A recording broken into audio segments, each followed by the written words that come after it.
Bom dia, primeiro ano. Tudo bem com vocês? Então, hoje nós vamos iniciar a nossa aula de reposição desse dia, desse sábado. Então, eu gostaria que vocês abrissem a apostila de vocês lá na página 15 para a gente trabalhar um pouquinho sobre o período barroco brasileiro, tá? Então, eu quero que vocês vão acompanhando a explicação desse conteúdo, que é um conteúdo bastante importante. É um conteúdo que vocês vão usar muito no vestibular, é um conteúdo que faz uma interdisciplinaridade com a disciplina de arte, com a disciplina de história, né? Então, é muito importante a gente conhecer esse conteúdo, né? Principalmente para a história do nosso país, né? Que foi um momento bastante importante. Então, gente, nós vamos ver tudo o que vocês precisam saber em relação a esse conteúdo. E se caso vocês tiverem dúvida em alguma coisa, vocês podem mandar mensagem, né, que eu vou estar aqui para responder e para ajudá-los, certo? Então, gente, o período barroco brasileiro, ele tem algumas características que são bastante importantes, né? Então, nós temos, primeiro, a temática era religiosa. Por que a temática era religiosa? Toda aquela história que eu falei para vocês em relação ao quê? Em relação à contra-reforma que aconteceu, né? Onde a Igreja Católica estava tentando mostrar o seu poder, então eles utilizavam esses temas bastante religiosos. As igrejas eram suntuosas para mostrar o poder que eles tinham em relação aos às outras religiões, né? Por quê? Porque naquela época tinha acontecido a Reforma Protestante, né? E depois a igreja, como uma contra-reforma, acabou tentando mostrar o seu prestígio perante a sociedade. Então, nós temos também, dentro do barroco, um estilo que ele é baseado em contraste entre elementos opostos, né? Então, sempre, gente, quando vocês pensarem em barroco, vocês vão pensar em algo oposto, né? Elemento oposto. O estilo que nós temos do barroco é o estilo, como já falei para vocês, né? Da contra-reforma e a divulgação do cristianismo. As imagens que aparecem, tanto na literatura, na arte e tudo mais, são imagens do céu e do inferno e o gosto pela ornamentação. Então, é uma linguagem bastante carregada, né?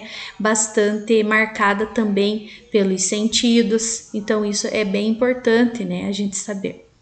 O barroco brasileiro, ele variava, né? Variava de uma região para outra. Cada região tinha um desenvolvimento diferente em relação ao barroco. Então, gente, ele pede para a gente ver as páginas 15 e 16. Então, acompanhe essas páginas, tá? Porque é importante. Então, por exemplo, lá aqui no Brasil, lá na região Nordeste, por exemplo, o Gregório de Matos, né? Na região de Minas Gerais, foi as manifestações que aconteceram na música, na arquitetura, na escultura, na pintura. E nós temos como nome o Aleijadinho, né? Ou também chamado... e também o chamado Mestre Ataíde, que eram duas personalidades bastante importantes no barroco aqui no Brasil, principalmente em Minas Gerais, né? Então, as igrejas que foram construídas naquela época, as imagens que aconteciam, que tinham, elas eram voltadas para esse lado, né? Assim, gente, uma coisa que é interessante vocês saberem é assim, ó, quanto mais rico o lugar fosse, mais desenvolvido o estilo era e mais suntuoso, né? Mais elaborado, mais exagerado. Quando o lugar era mais pobre, né? Ou seja, não tinha tanta condição assim, os artistas eles não produziam obras que fossem tão exageradas e tão suntuosas, né? Por exemplo, se a gente pegar lá a região que enriqueceu com a mineração, com o comércio de açúcar, né? As obras, elas tinham bastante renome. E onde a riqueza não se desenvolveu, como por exemplo em São Paulo, né? Os trabalhos eles foram mais modestos, mais simples, né? E os artistas eles eram menos experientes, porque eles não tinham o incentivo que eles precisavam para isso, tá? Na passagem do século XVI para o século XVII, o que aconteceu, gente? Os portugueses, né, quando eles ocuparam as terras, isso começou a produzir e elaborar e formar pequenos povoados, pequenas vilas, né? E que acabaram se instalando distantes uns dos outros, né? Cada agrupamento ele tinha que criar uma condição autônoma para uma sobrevivência, né? E essa sobrevivência geralmente ela era pautada no quê? Nas propriedades agrícolas. E isso, gente, ganhou uma amplitude muito grande. E os centros urbanos, ou melhor, os espaços urbanos, não os centros urbanos, eles eram um espaço em que tinha um baixo nível de desenvolvimento, né? Por quê? Porque não tinha tanto interesse nas atividades literárias. Isso por que será, gente? Por que aconteceu isso? Né? Porque Portugal, como ainda dominava, né, as colônias, como no caso do Brasil, proibiu as pessoas de lerem livros de literatura. Proibiu, simplesmente eles não podiam ter livros de literatura nem ler livros de literatura porque eles não entravam no Brasil. Eles só podiam ler algo relacionado ao comércio e às leis. Por isso, gente, que no Brasil não se formou um público leitor de literatura, ou seja, as pessoas não liam, né, literatura, liam outras obras, né, e isso acabou perdurando durante muitos anos.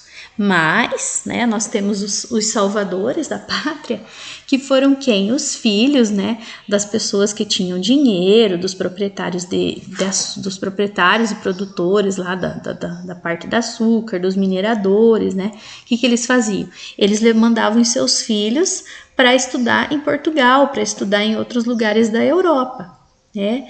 E com isso, eles viviam na Europa tempos de agitação política e cultural.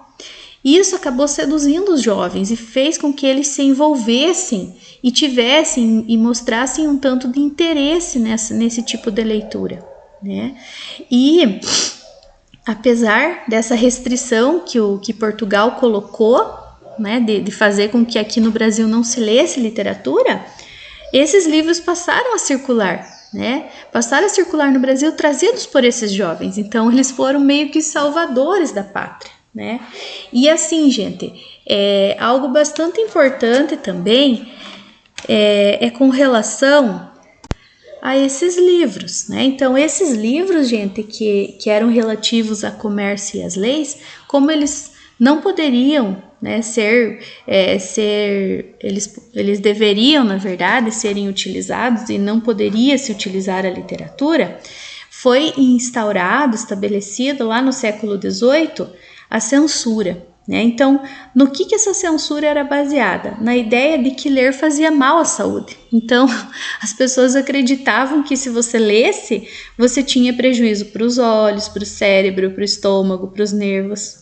Então, gente, tinha uma lista mais ou menos de 15 tipos de livros que eram previamente proibidos de circular, ou seja, né, não poderiam circular aqui na colônia.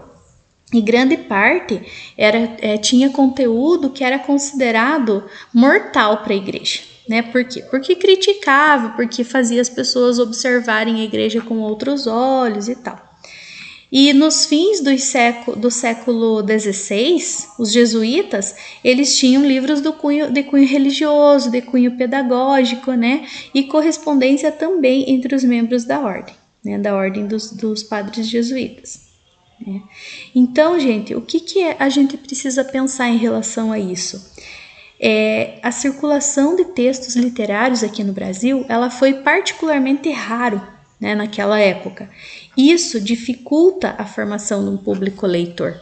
Então, e consequentemente, um sistema literário. Então, o Brasil demorou muito tempo para acordar, para perceber a importância da leitura de obras literárias, de obras de cunho filosófico, de cunho científico, né?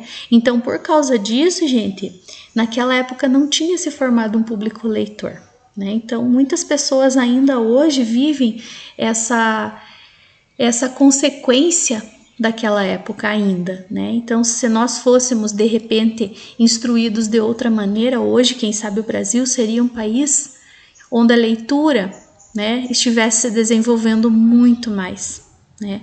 Graças a Deus, gente, essa ideia, né, essa ideia mudou e vocês né, como são alunos, estudantes do ensino médio, né, vocês já têm uma formação diferente leitora, né? Por isso eu sempre falo, gente, para vocês, eu sempre falo e vou repetir quantas vezes for necessário a importância da leitura. Então a leitura, ela vai abrir os horizontes, ela vai fazer a gente enxergar o mundo com outros olhos, né? Então isso um pouquinho da nossa história, né, para vocês conhecerem um pouco nesse momento aí do barroco. Gente, isso tudo eu já falei para vocês, né, que é o enriquecimento lá, que mandaram os filhos estudar em Portugal e tal. Então nós temos um nome, gente, dentro do barroco que vocês nunca vão poder esquecer, inclusive naquela música que vocês tiveram, né, na aula passada, vocês ouviram o nome do Gregório de Matos. Então o Gregório de Matos, ele foi o primeiro grande poeta brasileiro e ele era chamado de Boca do Inferno. Por que será Boca do Inferno? Porque ele falava o que ele pensava. Ele não queria saber se aquilo era bom, se não era bom, ele falava mesmo. E por causa disso, o apelido dele ficou Boca do Inferno. Ele criticava muito, principalmente os desmandos dos poderosos, né? E ele também criticava bastante a sociedade de Salvador. Além dessa parte da poesia crítica, ele também trabalhava com a poesia lírica e com a poesia religiosa, tá? A poesia crítica a gente chama de satírica, né? Não vamos esquecer. Dentro do contexto geral da produção, gente, a ação dos jesuítas, né, na colônia e restauração do trono português, isso acabou trazendo mais ideia para o Gregório de Matos produzir as suas obras, né? Ele tinha um diálogo com algumas linhas do barroco europeu, né? Então ele utilizava algumas características do barroco europeu, como por exemplo essa luta entre a espiritualidade e o materialismo carnal, né, o espírito e a matéria, o poder público e o poder privado, a visão do feminino, gente, isso aqui é interessante que ele utiliza na obra dele. Então, a visão do feminino, ela é tão interessante, por quê? Porque ele altera essa visão entre sentimentos de desejo e de repulsa. Então, ao mesmo tempo que a mulher mostra pureza, de outro lado, ela vai mostrar degradação. E ele usa também ocultismo como característica, né? Como corrente, vamos dizer assim. Né? Então, a gente já estudou ocultismo, a gente sabe que é um jogo de palavras que ele utiliza. Dentro da poesia lírico-amorosa, né, aquilo que eu falei para vocês, gente, a imagem feminina, ela sempre vai ser dividida entre idealizada e a manifestação no carnal, né? Então, o corpo e a alma, vamos dizer assim, né? Ela seria o quê? Uma junção de características opostas, né? Quando você junta, né, coisas, vamos dizer, de um lado a beleza, do outro o desprovimento da beleza, né? O carnal, o espiritual, né? A mulher é idealizada, a mulher é palpável. Então ele trabalha muito com isso. Na poesia satírica, ele faz crítica a todos os temas, aos costumes que eram relacionados à fé. Isso por causa da história lá dos jesuítas e tudo mais. Gente, esses universos opostos que coloca-se dentro da poesia do Gregório de Matos, ele diz o quê? Que a realidade é uma realidade dura, tá? E também fala dos impasses da religião em crise. E ele fala esse jogo de contrastes. O político versus o espiritual e a carne versus a alma. Bem interessante a poesia dele dessa maneira feita. A poesia religiosa, ela se preocupa com a salvação do homem, né? Então, gente, isso aqui eu acho muito interessante, essa parte. Então, assim, é mais ou menos assim. Para você poder ser perdoado dos teus pecados, você precisa pecar. Se você não pecar, você não vai ser perdoado. Né? Então, essa relação que se faz dentro da poesia religiosa entre a culpa e a salvação. Então, a salvação só é possível se você pecar. Né? Então, é bem interessante essa parte. Né?